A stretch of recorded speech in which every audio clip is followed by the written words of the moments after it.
शांति। ओम शांति। ओम शांति।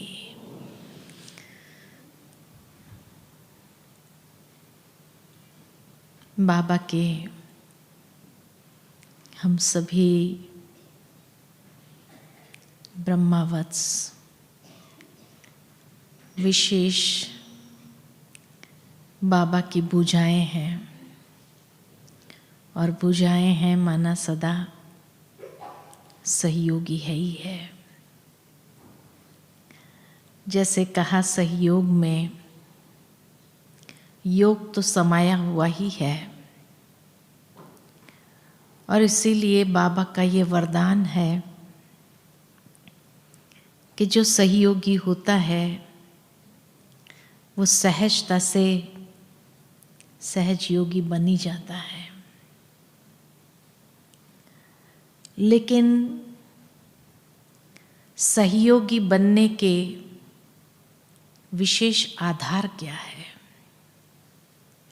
किस आधार पर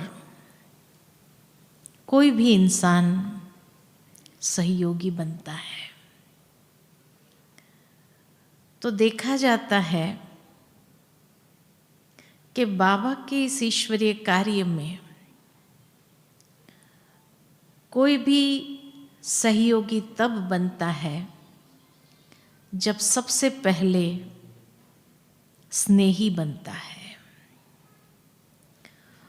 और बाबा के प्रति जब हमारा स्नेह अथाह हो जाता है तो अपने आप सहयोग देने की भावना अंदर से जागृत होती है। यह सहज ही सहयोगी बन जाते हैं। दुनिया में लोग अगर कोई विशेष ऑर्गेनाइजेशंस में भी जुड़ते हैं और वहाँ अगर सहयोगी बनते हैं तो वहाँ स्वार्थ के आधार पर सहयोगी बनेंगे, नाम मान शान के आधार पर सहयोगी बनेंगे, या कोई न कोई प्राप्ति की इच्छा होती है तब सहयोगी बनते हैं। लेकिन बाबा के बच्चे सहयोगी कैसे बन जाते हैं कि जैसे जैसे हमारा प्यार बाबा से बढ़ता जाता है, जितना स्नेह बाबा से बढ़ता जाता है, तो अपने आप अंदर से वो उछल आने लगती है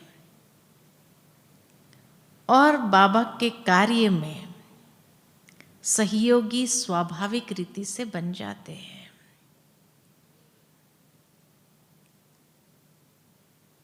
तो बाबा के प्यार का वो जादू कार्य करता है। और जैसे यज्ञ में भी अगर देखा जाए तो बाबा ने हमेशा वो स्नेही बच्चों को उस स्नेह का जो भी सहयोग दिया उसका रिटर्न बाबा ने पदम गुना करके दिया। क्योंकि जैसे पिछली मुरली हमने बाबा की अव्यक्त मुरली सुनी संडे को कि बाबा कहे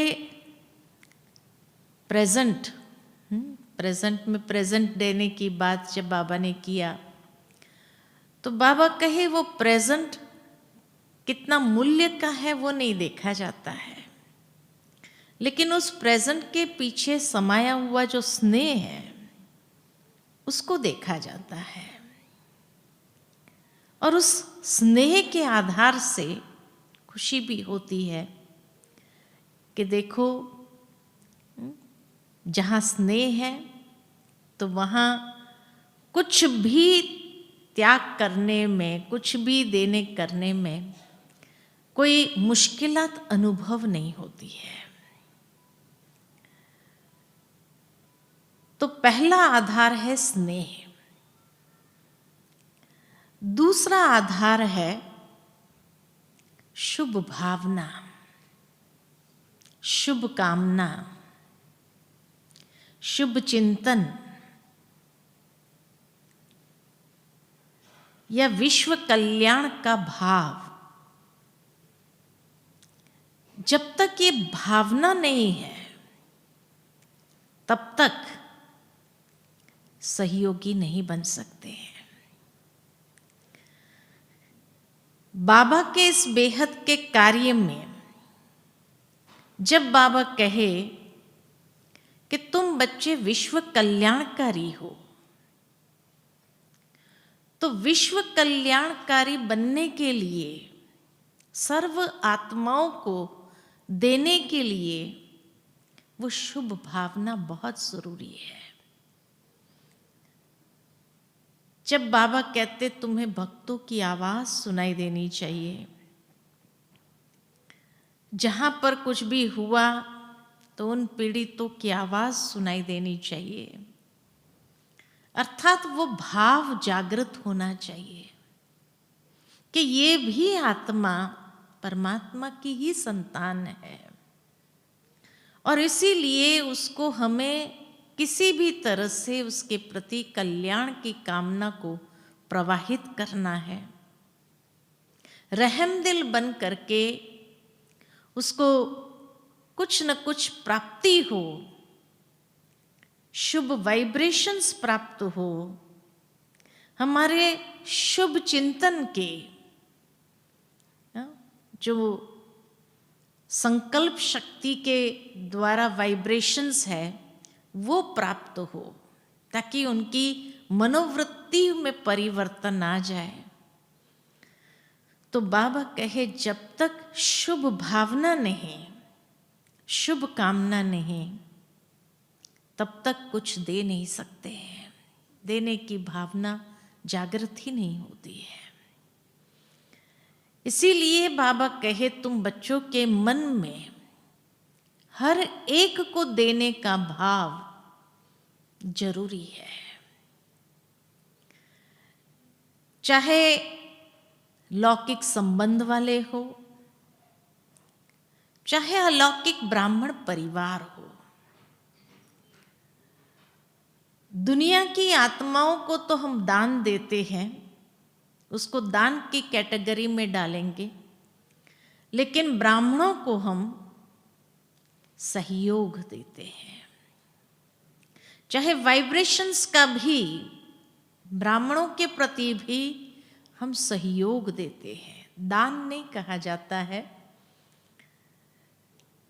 तो इसीलिए कहा कि ये शुभ भावना, शुभ कामना बहुत डीपली अंदर भरी हुई हो, तब जाकर के ये सहयोगी बनने का भाव अंदर जागृत होता है। और चाहे किसी भी रूप से सहयोग दिया, अपने वृत्ति से दिया, वाइब्रेशन से दिया, शुभ चिंतन से दिया, जिस भी तरीके से हमने दिया, तो क्या होता है, देना ही लेना है। बाबा हमेशा ये बात कहते हैं कि देना ही लेना है। तो उसको देना नहीं हो रहा है, सहयोग देना नहीं हुआ, लेकिन रिटर्न में उसके अंदर से जो दुआएं प्राप्त होती है। भाई जब कोई आत्मा अंदर से आपको थैंक्स भी देती है कि भाई थैंक्स, आपने समय पर हमें ये सहयोग दे दिया, है ना, तो जैसे ही कहा कि थैंक्स, तो उससे क्या होगा, ये दुआ बन जाती है हमारे लिए। ये दुआ का खाता जैसे जमा के खाते में चला जाता है। तो इसीलिए देने में ही लेना है कि अगर एक चीज हमने दिया, शुभ भावना से अगर बहुत सुंदर वाइब्रेशन दिया, संकल्प, शुद्ध संकल्पों की मदद दी उसको, तो रिटर्न में वो दुआएं जरूर देता है। तो देना ही लेना होंगे सहजता से, और इस तरह से हम अपने खाते को जमा कर देते हैं। इसीलिए बाबा कहे कि जब आप किसी भी तरीके से सेवा करते हो, चाहे तन मन धन मनसा वाचा कर्मणा, समय शक्ति को लगाते हुए जब सेवा करते हैं, किसी भी रूप से दे रहे हैं, चाहे किसी को उमंग उत्साह के बोल बोल करके उसके अंदर हिम्मत भर दी, तो भी उनके अंदर से तो दुआएं निकलती है, और वो दुआएं हमारे खाते में किस तरह से जमा हो जाती है। तो इसीलिए देना ही लेना है, और देने के लिए ये शुभ भाव जरूर चाहिए। दुनिया में लोग नहीं दे पा रहे हैं एक दूसरे को, परिवार में भी नहीं दे पा रहे हैं, अपने नज़दीक रिश्तेदारों में भी नहीं दे पा रहे। क्यों?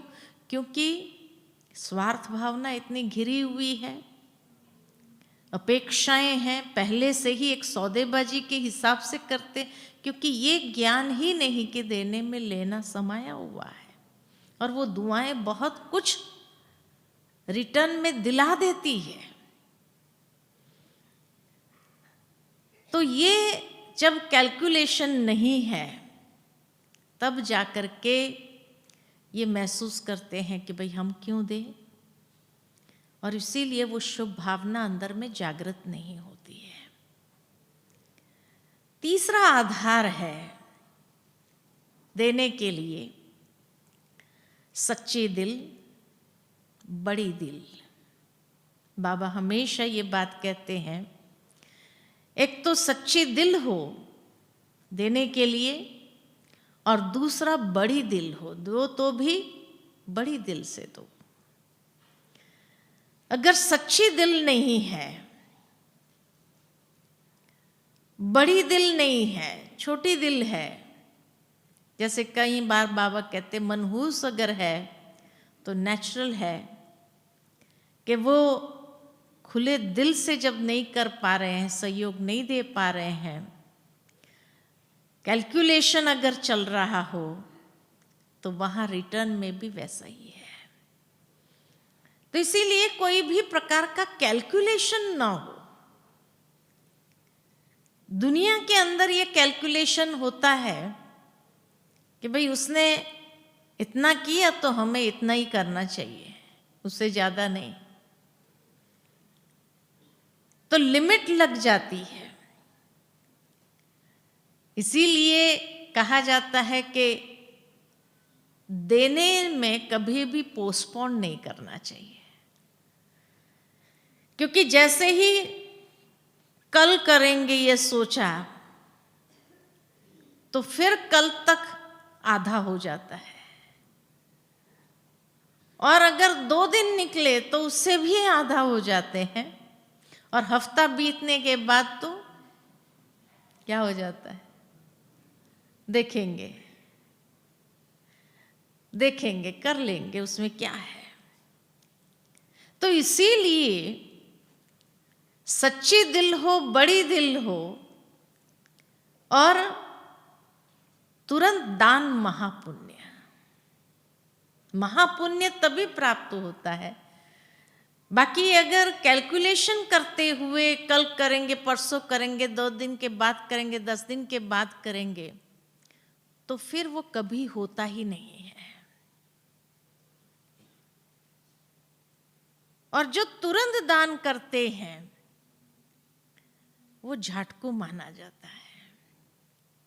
जैसे कहा जाए कि झाटकू जो होता है वो स्वीकार हो जाता है, खाली स्वीकार भी नहीं होता है, लेकिन उसका रिटर्न भी वैसा ही प्राप्त होता है। जिन्होंने भी यज्ञ के आई वेल में सहयोग दिया है, तो कहा जाता है कि भगवान भी उनका ऋणी हो जाता है, और उसका उतना देते हैं। याद आता है कि जब बेगरी पार्ट में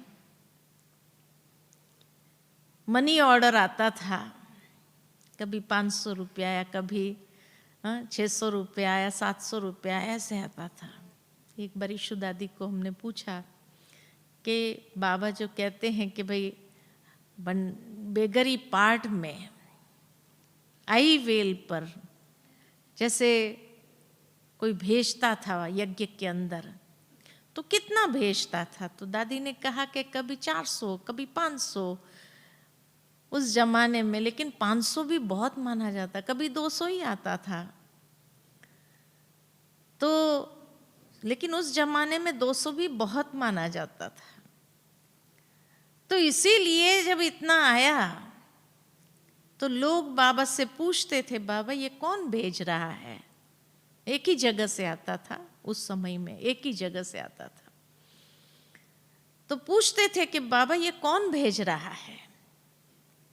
तो साकार बाबा ने कहा कि रावण की नगरी में एक मंदोदरी है जो गुप्त रूप में राम की मदद कर रही है। तो बाबा उसको मंदोदरी इसीलिए कहा करते थे क्योंकि रावण की नगरी माना, बंबई की नगरी को रावण की नगरी कहा जाता था, तो बंबई से वो आता था। रावण के बीच में माना उस रावण की नगरी में चारों ओर सब कुछ देखने के बाद वो अपना जो घर खर्च मिलता था उसी में से बचा बचा करके जितना बचता था उस हिसाब से दिया जाता था। तो उस परिवार से आता था, जैसे मनमोहिनी दीदी थी, बड़ी दीदी, उसके परिवार से आता था। लेकिन क्योंकि उसके परिवार से 6 बहनें इकट्ठी आ गई यज्ञ के अंदर, और जो उनकी भाभी थी वो एक फंस गई, उसको आने को नहीं मिला, सबने उसको जैसे रोक लिया। बाकी ये 6 बहनें माताजी सहित, बहनों सहित, चाचे मामा सबका बहनें सहित जैसे आ गई। तो उस भाभी को जैसे उन लोगों ने रोक लिया कि नहीं तुम नहीं जाएंगी, और उन्हें मालूम तो था कि इसका लगाव है, उसका स्नेह है बाबा के साथ, बाबा के यज्ञ के साथ। तो कहीं गुप्त रीति से भी न भेजे तो रोष जो था उनके अंदर, इतना जैसे एंटी थे बाबा के, और इसीलिए क्योंकि 6 बहनें चली गई तो नेचुरल है कि शुभ भावना तो उनके अंदर होंगी नहीं है। बड़ी दीदी शीलेंद्रा दादी, फिर ब्रिजशांता दादी, क्वीन मदर, फिर पूना में हरदेवी करके थी, और छठी एक और थी। मतलब ये 6 बहनें जो है इकट्ठी जैसे घर में से निकल के आ गई। तो उनकी भाभी, उनका नाम था कमला, वो वहाँ रह गई। तो जब वो वहाँ रह गई तो उसका यज्ञ से प्यार होने के कारण वो छुप छुप करके जो उसको घर खर्च मिलता था उसमें से कैसे भी बचा लेती थी वो। और वो भाइयों को मालूम था कहीं ये भेजे नहीं, इसलिए उसको घर खर्च के लिए भी जैसे गिनती के पैसे देते थे, गिन गिन करके, ताकि कहीं से भी ये बचा ना सके। लेकिन उसमें से बचाना और 200 रुपया भेज देना, 500 रुपया भेज देना हर महीने, तो आप सोचो कि कितना उसका जमा हुआ होगा। और फिर धीरे धीरे करके ये सारे भाई जब मर गए उस परिवार के, तब ये कमला भाभी फ्री हो गई, उस रावण की जेल से आज़ाद हो गई। तो उसने बाबा को पत्र लिखा कि मैं मधुबन आना चाहती हूँ, मैं मिलना चाहती, क्योंकि तब तक उसको भले बाबा की इतनी स्नेही सहयोगी थी लेकिन कभी मधुबन आने की छुट्टी नहीं मिली जिंदगी में। तो इसीलिए जो है जब उसने बाबा को ये मैसेज भेजा तो बाबा ने कहा भले बच्ची आ जाओ तुम। तो बाबा ने जब सुना कि वो आ रही है, अब जसलोक परिवार की है, वो इतने बड़े घराने की है, तो बाबा ने कहा कि उसके योग्य मधुबन में कोई कमरा नहीं था उस समय, ट्रेनिंग सेंटर भी बन रहा था, तो कोई कमरा नहीं था, खाली एक ही कमरा नीचे का जो बना था जहाँ दादी रहती थी, प्रकाशमणि दादी का ऑपरेशन हुआ था, तो दादी के लिए हिस्ट्री हॉल के पास में जो कमरा बना हुआ था वही एक कमरा बनाया था जहाँ दादी जी को बाबा ने रखा था। नहीं तो दादी भी यहाँ जो हॉल्स बने हुए थे, ये जहाँ ओम प्रकाश भाई का ट्रांसपोर्ट का ऑफिस था, वो एरिया पूरा जो है हॉल बने हुए थे, तो वहाँ पर रहते थे सभी उस हॉल में। तो 10-10 एक हॉल में रहते थे। लेकिन दादी का क्योंकि ऑपरेशन हुआ तो दादी के लिए बाबा ने हिस्ट्री हॉल के साथ में ही पीछे कमरा बना दिया। तो जब वो आई, माना समाचार आया, तो बाबा ने कहा बाबा अपना रूम खाली करेगा। कितना ऋणी हो जाता है कि उसने समय पर, यज्ञ में कभी भी भूखा पेट कोई सोया नहीं, ऐसे समय पर जिसने मदद किया हुआ हो। तो इसीलिए जो है बाबा ने कहा बाबा अपना कमरा खाली करेगा, बाबा जनरल में जाएगा, लेकिन बच्ची यहाँ रहेगी। उस समय तो ये बाबा का कमरा भी आधा ही था, पूरा था ही नहीं। लेकिन फिर भी बाबा ने जैसे अपना कमरा खाली करने के लिए कहा, तब फिर दादी ने कहा नहीं, बाबा क्यों खाली करेगा, दादी कुछ दिनों के लिए अपना कमरा खाली करके उसको देंगी। तो इतना भगवान ऋणी हो जाता है, और इतनी बाबा ने जैसे उसकी खातिरी की, जो बाबा ने मुरली में भी बीच में कहा कि कभी कोई ऐसे बच्चे आते हैं, बाबा खातिरी करता है, तो कोई कहता है पास खातिरी होती है। यहाँ भी पास खातिरी की बात नहीं है, लेकिन किस तरह से भगवान को भी उनका ऋण चुकाना है, तो उस अनुसार जो बाबा को प्यार देना होता है। इसीलिए बाबा जैसे उसकी पास खातिरी तो नहीं कहेंगे, लेकिन विशेष उसका ख्याल रखते हैं। जसलोक परिवार की बम्बई में किस तरह से रहे हुए हैं, और फिर यज्ञ में आए, तो नेचुरल है कि उतनी तो खातिरी भगवान करेगा ही उसकी।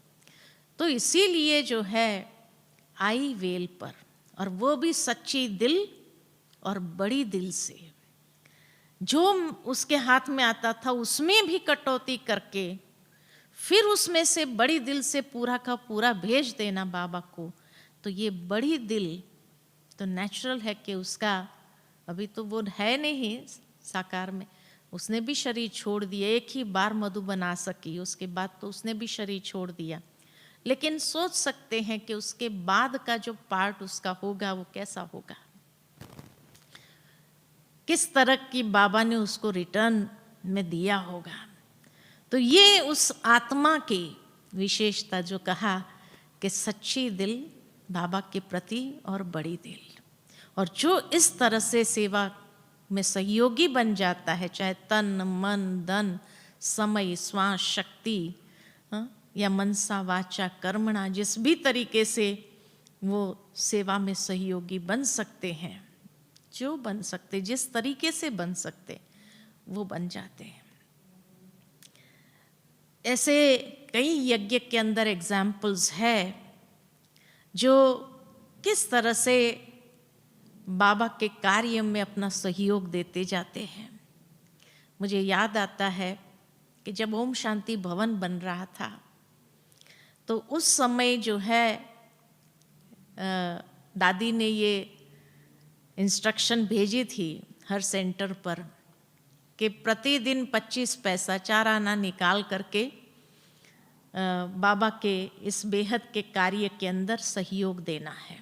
4 आना क्या था, कुछ नहीं था उस समय में, लेकिन प्रतिदिन 4 आना निकाल करके ये बड़ा भवन जो पहली बार बन रहा था मधुबन में, तो उस भवन में हर एक का सहयोग होना चाहिए। दादी की यही भावना थी कि हर एक का सहयोग इसमें पड़ना चाहिए और सर्व के सहयोग से ये बनना चाहिए।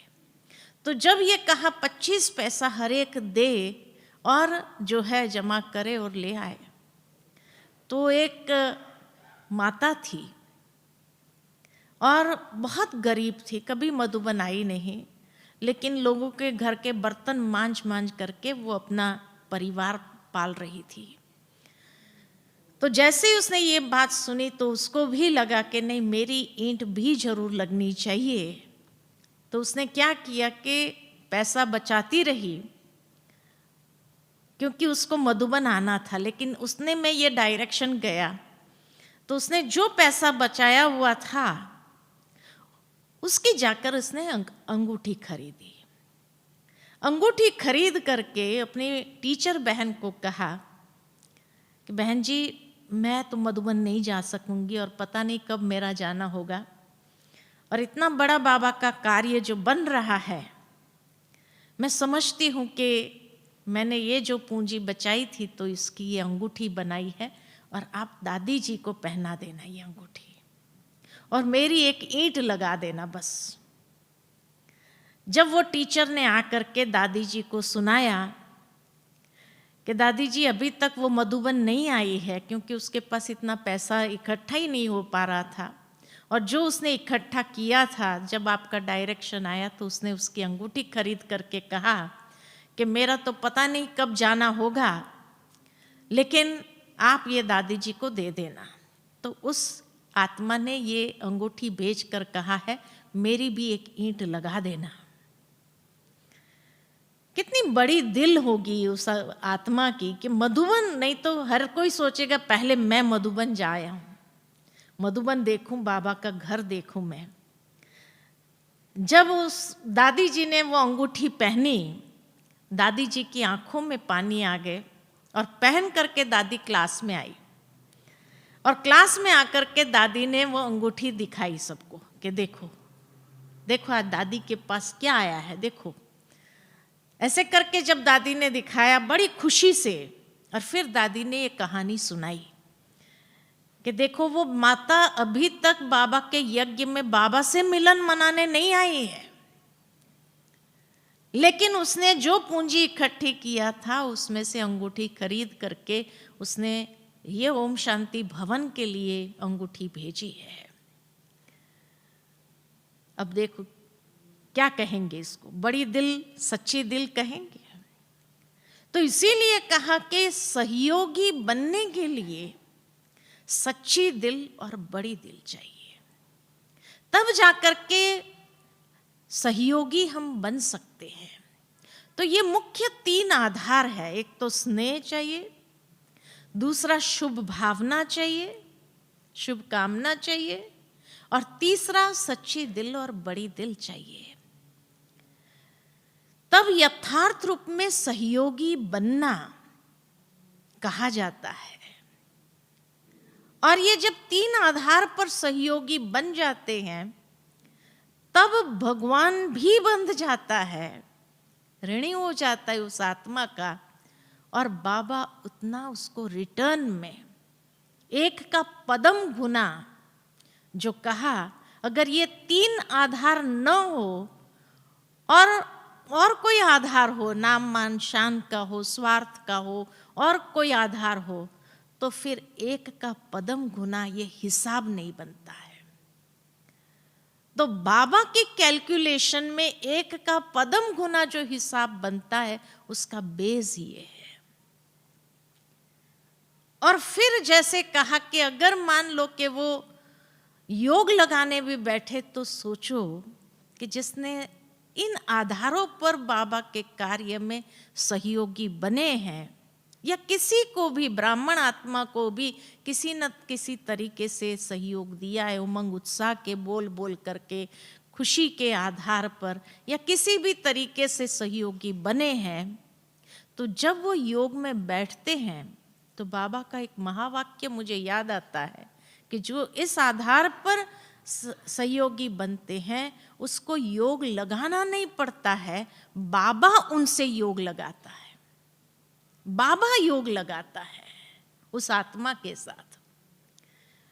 बाबा उनके साथ में उसको प्यार का अनुभव कराता है, उतना परमात्मा प्रेम क्या होता है उसका अनुभव वो आत्मा सहजता से बैठते ही कर लेती है।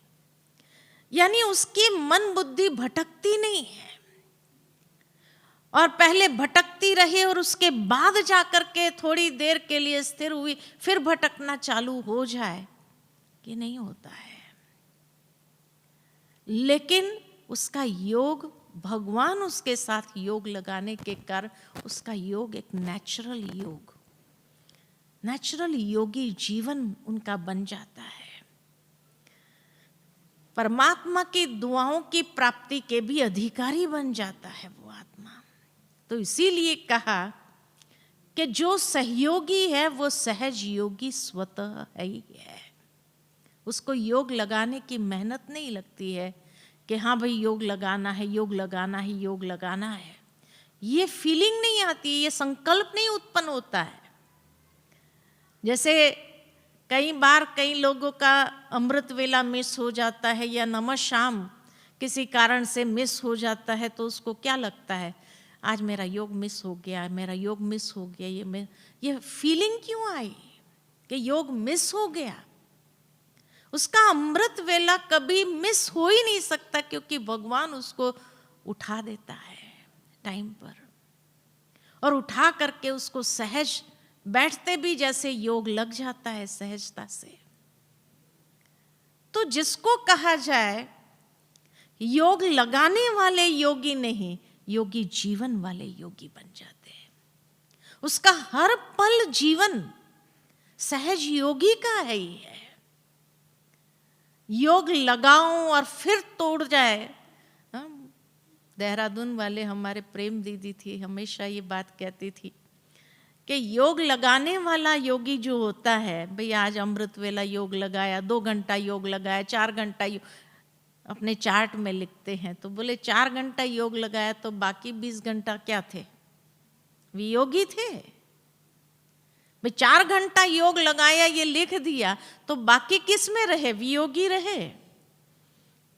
या बाकी समय में लौकिकता में ये हो गए तो बिल्कुल वियोगी, भूल गए बाबा को।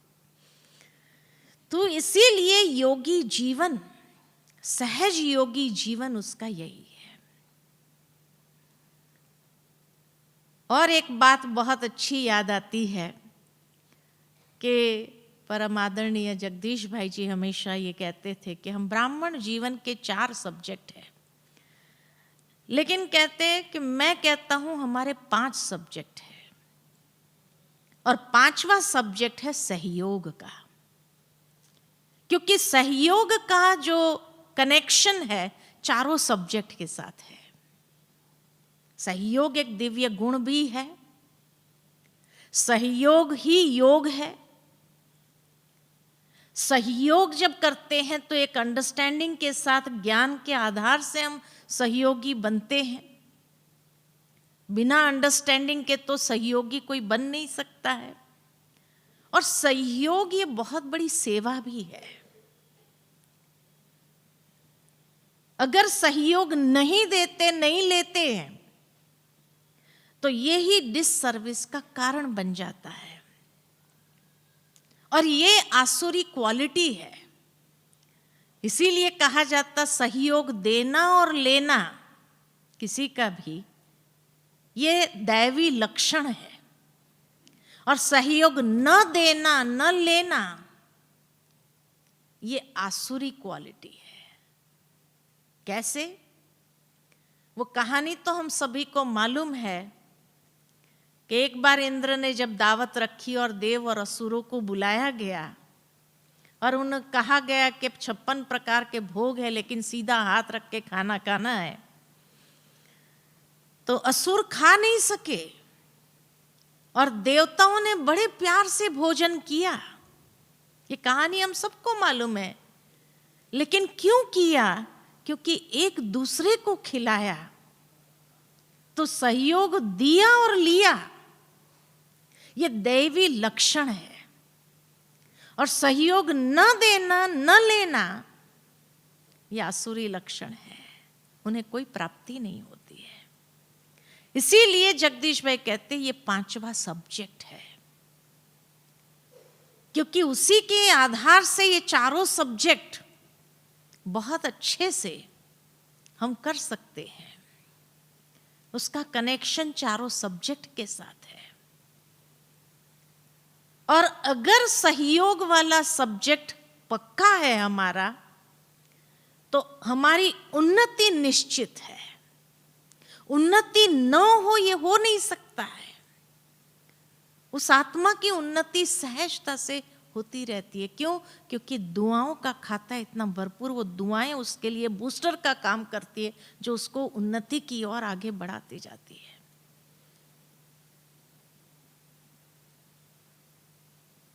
तो सहयोग ही सहज योग योगी बना देता है हमें, उसका मूल आधार ही यह है। इसलिए बाबा कहते हैं कि बच्चे जब सहयोगी बनते हैं, बाबा की वो वाणियाँ याद आती है कि जब ये ईश्वरीय विश्वविद्यालय में सबसे बड़ा प्रोजेक्ट चला था, सर्व के सहयोग से सुखमय संसार, तो उस समय जैसे बाबा ने इन बातों को इतना क्लियर किया था कि ये सहयोग कितना बड़ा एक गुण है, कितनी बड़ी विशेषता है, कि उस विशेषता के आधार से हम कितनी उन्नति को प्राप्त कर सकते हैं। और सहजता से ब्राह्मण जीवन में अगर तीव्र गति अगर मिले हमारे पुरुषार्थ को, और मन के जो रेखाएं हैं वो एकदम संतुष्टता, आत्मसंतुष्टि की अनुभूति करे, तो उसका मेन आधार है सहयोग।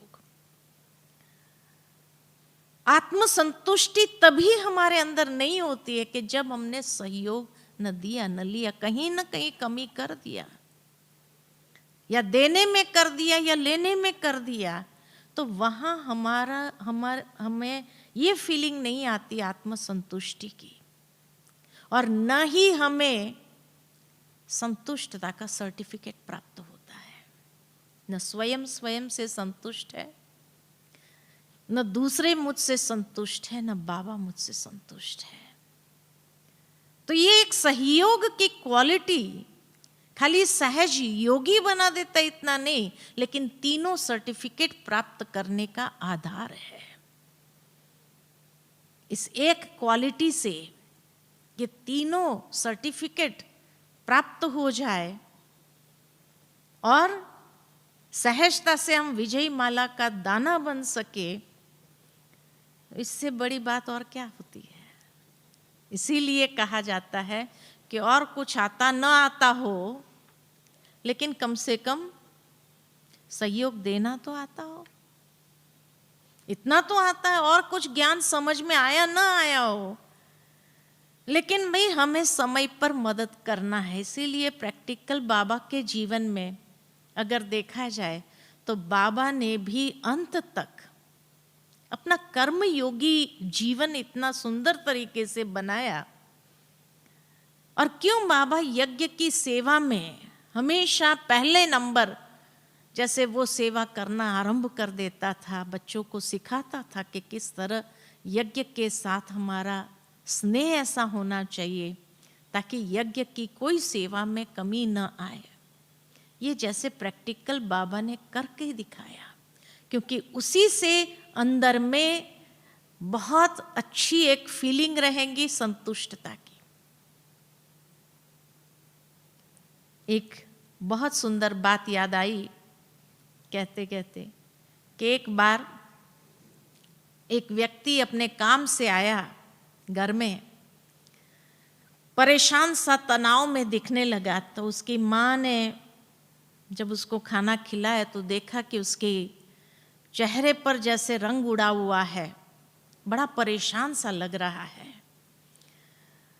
तो खाना खाने के बाद उसकी माँ उसको पूछती है, बेटा क्या हुआ, आज तेरा चेहरा खुशनुमा नहीं लग रहा है। तो कहा कि ऐसा है कि मुझे काम पर एक ऑफर मिली है और उस ऑफर में पैसा तो बहुत है, लेकिन बोलते बोलते अटक गया। रिस्क बहुत होगी या जो भी होगा, तो क्या करूं ये सोच रहा हूं, ये टेंशन में हूं कि क्या करूं, उस ऑफर को स्वीकार करूं या नहीं करूं। तो उसकी माँ ने बहुत अच्छी बात उसको कही कि बेटा मैं ज़्यादा पढ़ी लिखी तो नहीं हूं जो तुझे मैं सलाह दे सकूं,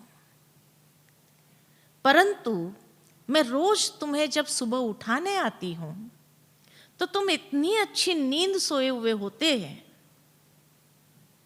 कल को ऐसा न हो कि ये ऑफर स्वीकार करके तुम्हें रात भर नींद ही ना आए, या मैं तुझे जगाने आऊं तो तू पहले से जगा हुआ ही मुझे मिले। तब उसने कहा मुझे अपना उत्तर मिल गया।